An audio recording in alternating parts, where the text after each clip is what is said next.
Bonjour à tous, bienvenue dans cette nouvelle vidéo qui a mis un petit peu de temps à arriver pour différentes raisons dont vous vous battez éperdument les couilles. Il est grand temps que je m'attaque à un gros sujet dont j'avais envie de parler depuis longtemps, et ce n'est pas celui-là.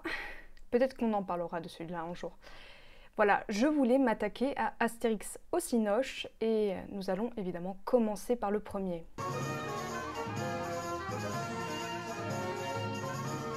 Je vais tâcher de le traiter avec l'objectivité que vous me connaissez, bien entendu. Je dis ça parce que j'ai un lien très sentimental avec ce premier Astérix, tout simplement parce que c'est le premier film dont je me souviens. Et même si aujourd'hui j'ai du recul critique par rapport à ce film, il en faut, c'est loin d'être un chef-d'œuvre, je ne vous apprends rien, c'est quand même un film qui touche ma corde sensible. En plus, c'est un Astérix, et Astérix, c'est toute ma vie, c'est toute mon existence. On pourrait m'inviter à un dîner un mercredi pour que je parle d'Astérix. Le fait que ce soit un Astérix, ça décuple encore plus le potentiel sentimental de ce film pour moi. Astérix, le personnage de Goscinny et Uderzo, a été lancé en 1959, et ce film est sorti 40 ans plus tard. Très tardivement donc. Il y a eu plein de projets d'adaptation d'Astérix au cinéma pendant ces 40 ans. Vous savez peut-être par ailleurs que notre Louis de Funès national a failli interpréter Astérix, et que ça ne s'est pas fait, entre autres parce que Monsieur de Funès ne voulait pas porter de moustache. Alors imaginez quand même Astérix sans moustache. Pour moi c'est un non, même si c'est Louis de Funès, c'est pas possible. Et ce que je comprends pas en plus, c'est que Louis de Funès, dans d'autres films comme dans Hibernatus, il porte une moustache. Mais là, je sais pas, petit caprice de diva peut-être. Et donc ça ne s'est pas fait, et peut-être que c'est mieux ainsi, parce que là quand même, de Funès en Astérix, avec une moustache, vraiment là ça relève du fantasme absolu. Je crois qu'on tutoie les étoiles là. Mais revenons-en à notre Astérix, ça a été un très long processus de plusieurs années pour que le film enfin aboutisse. Le rôle d'Obélix a été presque immédiatement attribué à Gérard Depardieu, et on ne peut que s'en féliciter. Je pense que je n'arrive pas à voir d'autres acteurs que Gérard en Obélix. Pour moi, c'est l'évidence même. Pour Astérix, ça a été plus compliqué. Ils ont envisagé pendant un temps d'attribuer le rôle à Daniel Auteuil. C'est finalement Christian Clavier qui va avoir le rôle d'Astérix. Il est fraîchement sorti des Visiteurs 2, et ça se voit. Cette vipère a dû voler le trésor! Oh, le trésor! Et voilà! Et voilà! Le point positif, c'est que Depardieu et Clavier, c'est un duo d'acteurs connus. Ils ont une bonne alchimie entre eux, et à mon avis, c'était un point quand même primordial de choisir deux acteurs qui vont bien ensemble, qui forment un beau couple.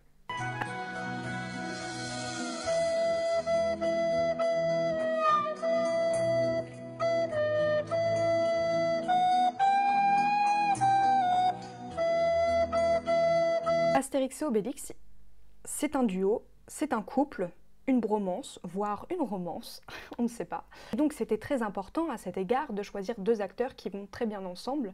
Donc, même s'il y aura autre chose à reprocher à Christian Clavier, je trouve que c'est une bonne idée de les avoir mis ensemble, de les avoir choisis, parce que je ne sais pas si Daniel Auteuil, avec Depardieu, ça l'aurait fait. Entre Clavier et Depardieu, il y a cette alchimie, c'est assez évident que les deux vont ensemble. Je réfléchis, mais je vois pas forcément d'autres duos d'acteurs qui auraient été aussi bons. À la limite, on peut penser par exemple à Michel Modo et Guy Grosso, mais ils sont pas assez connus, ils sont pas assez légendaires pour jouer Astérix et Obélix, et peut-être un petit peu trop âgés aussi à la sortie du film. Sinon, le partenaire évident de Louis de Funès, ça aurait été Bourvil, mais Bourvil en Obélix, oui, pour le côté sensible, absolument. Parce qu'Obélix c'est un grand sensible, un grand sentimental. Donc Bourvil, il avait ça, mais il y a le côté aussi quand même bon vivant. Obélix c'est un bon vivant, c'est une sorte de Gargantua. Et Depardieu, lui, il a ça, évidemment. Le film a été doté d'un budget pharaonique grâce à une coproduction germano-italo-française. Il s'agit vraiment d'un blockbuster made in Union européenne. Du coup, ils n'ont pas lésiné sur les effets spéciaux numériques qui ont été dirigés par Pitof, que vous connaissez peut-être pour avoir commis le film Vidocq et le film Catwoman. Je crois que j'en ai assez dit sur Pitof. Les effets spéciaux numériques, malheureusement, ça vieillit très vite et ça devient vite très laid. Et bon, ils ne le savaient pas forcément au moment de la sortie du film, ils ne se sont pas dit « Ah, on va faire un truc moche ». Le problème, c'est que là, en le revoyant récemment, bon, c'est pas fou.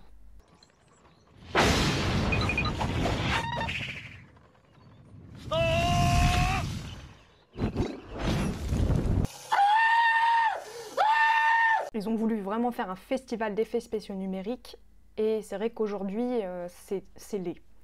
C'est laid, mais on sait où le budget est passé. Là-dessus, il n'y a pas d'arnaque. Il y a un budget colossal, mais on le voit dans le film. Donc maintenant, je vais revêtir ma casquette de l'objectivité. Les effets spéciaux sont très laids. Par contre, je trouve vraiment que la photographie est magnifique.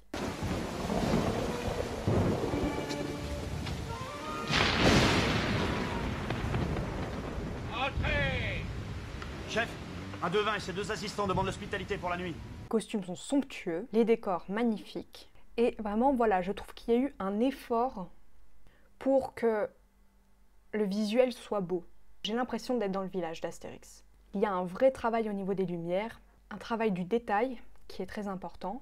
Et si l'on met les effets spéciaux de côté, je trouve vraiment que ce film est une régalade visuelle. Et donc, en tant que fan d'Astérix, moi je suis absolument comblée. Je sais que c'est un point qui fait un peu débat. Il y a des gens qui trouvent que les visuels sont un peu trop éloignés de la BD, c'est vrai.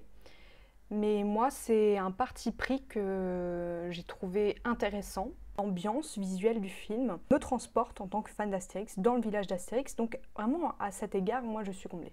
Un autre point fort du film, à mon avis, c'est la musique. Elle est signée par Jean-Jacques Goldman et un autre mec, dont j'ai oublié le nom, pardon à cette personne. Et voilà, je la trouve magnifique. Moi, elle me fout la chair de poule quand le film commence et que j'entends cette musique-là.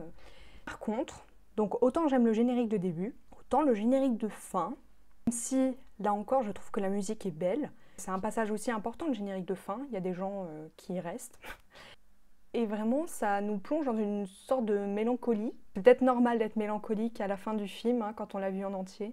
L'histoire du film, elle est simple mais efficace. Il n'y a pas beaucoup d'originalité, ils n'ont pas pris beaucoup de risques. Ils ont fait en fait un mélange de plusieurs albums. Astérix Légionnaire, Astérix et le Devin, La Zizanie. En fait, voilà, ils ont piqué des idées par-ci par-là et ils ont fait leur propre gloubi-boulga. Bon, je pense qu'ils se sont dit, ouais, c'est le premier film d'Astérix, on va essayer de coller le plus possible à la BD, de ne pas trop brusquer les gens. Il y a quand même quelques dingueries par-ci par-là dans l'histoire.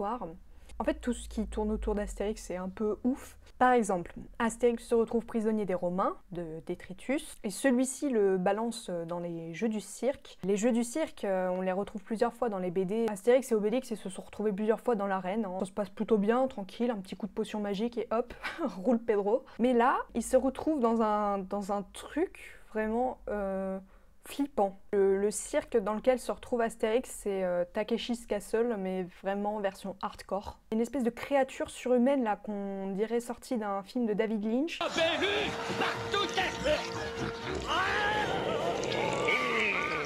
Voilà, je sais pas trop ce que ça vient faire là dans Astérix, c'est un peu bizarre. Et encore une fois, c'est aussi dû à cette volonté d'utiliser des effets spéciaux, de montrer que voilà, on peut faire des blockbusters bien de chez nous. Et du coup, je pense que c'est ça en fait qui a fait qu'ils ont adapté l'histoire. Bon, parce que des lions, d'accord, il y a des lions dans le film.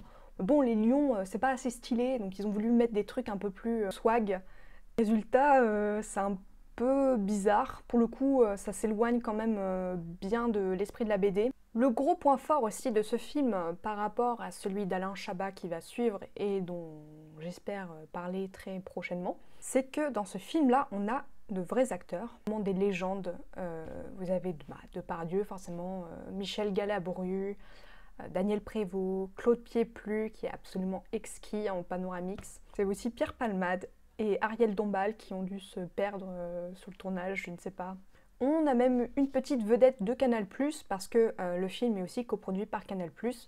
Et que, bon, alors Alain Chabat, dans le deuxième, il va s'en donner à cœur joie, c'est toute la bande de Canal+, qui va être dans le film. Dans ce premier film, vous avez aussi une petite star de Canal+, de l'époque, parce qu'il faut le quota Canal+, hein, Canal+ a raqué, donc quota Canal+, on glisse une petite vedette Canal+. C'est Michel Muller qui vient faire un petit coucou dans le film et dont je vous recommande chaudement les spectacles si vous aimez l'humour noir. Il faisait une petite pastille dans l'émission Nulle part ailleurs. Là je parle au plus de 40 000 ans. Là, la petite pastille, fallait pas l'inviter. Très axée sur l'humour noir. Je ne recommande pas à tout le monde, je recommande à ceux qui aiment l'humour noir, attention. C'est une petite parenthèse, une petite digression. Et vous avez également une Victoria's Angel en la personne de Laetitia Casta. Laetitia Casta qui est dans le film pour ses gros tchouches, voilà. Et je ne dis pas ça par hasard, hein, le film insiste bien là-dessus. Dis donc, c'est cette petite allumeuse qui te met dans cet état. On reviendra sur l'humour du film. Hein. Comme c'est une coproduction internationale, certains rôles ont été confiés à des Allemands et à des Italiens. Détritus, lui, que vous connaissez peut-être si vous avez lu Astérix et Azizani, est interprété par l'inénarrable Roberto Benigni et c'est une pure régalade. Quand je vous dis qu'il y a vraiment de purs acteurs dans ce film, il y a des bêtes de scène comme lui et vraiment là, il déchire quoi. C'est Roberto Benigni, il est super. Et pour incarner Jules César, ils ont eu une idée absolument géniale, je le dis sérieusement. Ils ont pris un Allemand.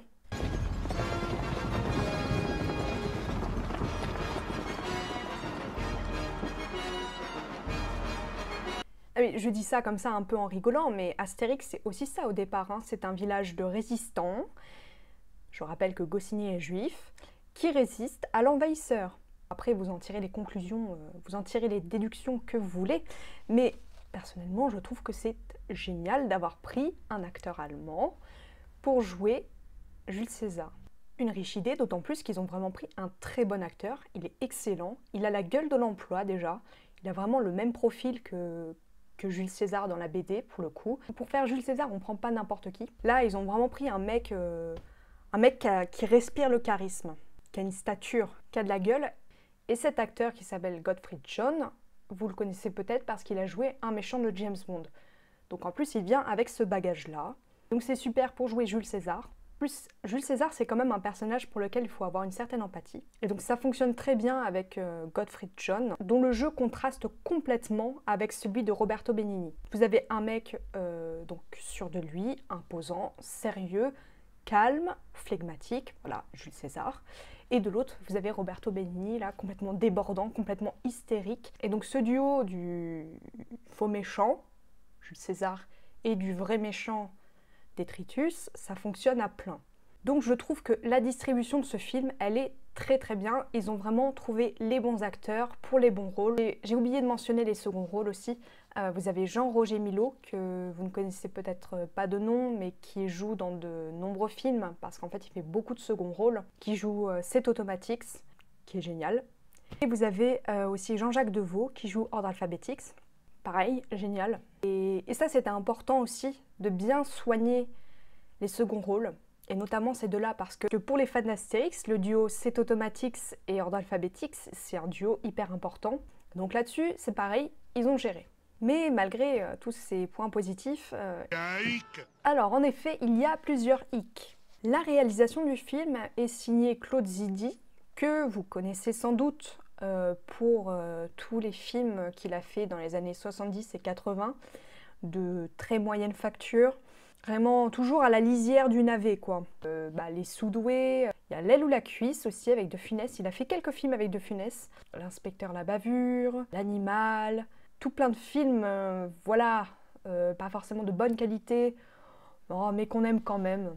En tout cas, c'est pas un réalisateur qui est connu pour sa finesse. Et surtout, c'est un réalisateur qui a un humour très particulier, un type d'humour assez cruel, assez sadique. Alors, il est vrai que dans Astérix, il y a un côté sadique. Les Gaulois, quand même, sont sadiques avec les Romains. Par moments, voilà, ils leur foutent quand même de grosses bastonnades un peu gratuitement par moment. Enfin voilà, je me fais l'avocat du diable, mais j'ai quand même l'impression qu'ils s'éclatent à les éclater. Il y a ça dans la BD, c'est vrai. Mais là, je trouve que quand même Claude Zidi, il pousse le curseur un peu plus loin. Et encore une fois, je parle pour moi, parce que c'est moi qui fais la vidéo, voilà. Vous me donnerez votre avis éclairé dans les commentaires. Si vous avez vu le film quand vous étiez petit, je l'ai vu donc toute petite, puisque comme je vous l'ai dit, c'est le premier film dont je me souviens, il y avait quand même des scènes qui ne passaient pas. Et là, je pense notamment à la scène où Idéfix se fait torturer. Alors, j'ai revu le film récemment, évidemment. C'est une scène qui dure genre 10-30 secondes, quoi. Mais quand j'étais petite, c'était juste insupportable. Un chien qui se fait torturer, non, c'était au-delà de mes forces. Et d'ailleurs, c'est la même chose dans le Astérix de Chabat, quand le petit agneau là se fait bouffer par les crocodiles. Donc c'est en référence à Jurassic Park, d'accord. Ouais, non, quand j'étais petite, je ne goûtais pas du tout la plaisanterie, mais alors pas du tout.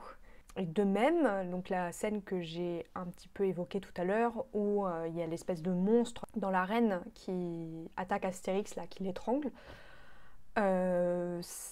non, c'est trop effrayant en fait pour un petit. Donc il y a vraiment quelques moments comme ça dans le film qui me mettaient très mal à l'aise. Alors que c'est censé quand même être un film drôle, Astérix c'est hyper drôle. L'humour du film, il est vraiment particulier. Et en fait, le film, il n'est pas très drôle, voire pas drôle. Je crois que personne ne s'est vraiment fendu la poire devant le film. Bon, après, il y a quand même quelques scènes qui me font rire. Scène de la bataille de poissons, et ça, c'est super, parce que dans Astérix, il faut une bataille entre les villageois. Il faut que les villageois se foutent sur la gueule dans un Astérix, c'est normal, c'est un passage obligé. Et cette scène-là, au ralenti, où tu les vois se prendre les poissons dans la tronche, moi, ça, j'adore. Autre scène qui me fait beaucoup rire, pour le coup, c'est quand Prolix fait bouffer une omelette aux champis hallucinogènes à Astérix et qu'il fait semblant de manger avec lui en balançant derrière lui l'omelette. Moi, ça fonctionne complètement sur moi. Ça, j'avoue, je ris beaucoup.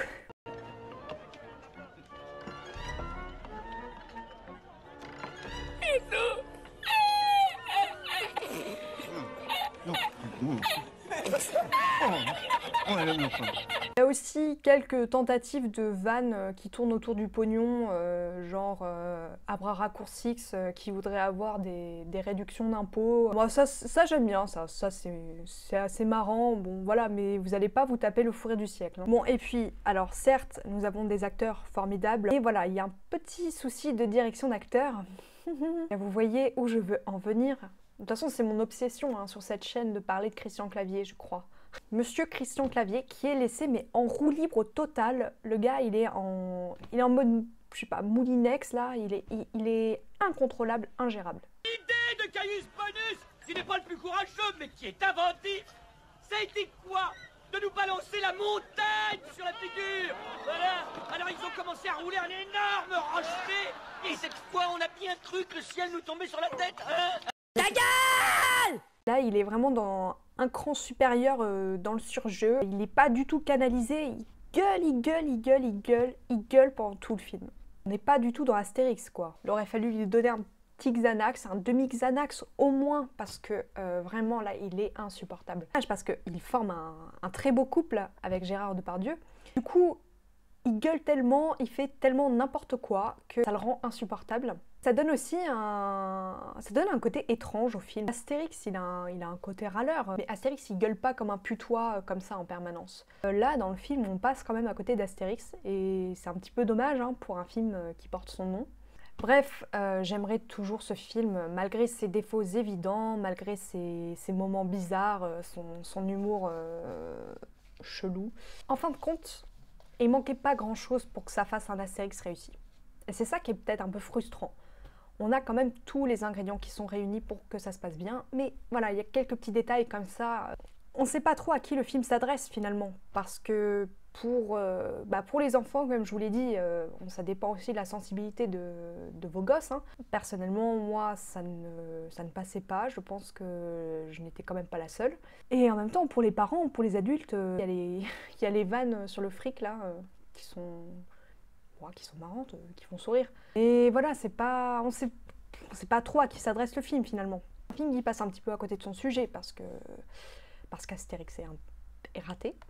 Mais voilà, il y a quand même des trucs, on peut s'accrocher à quelques petits trucs.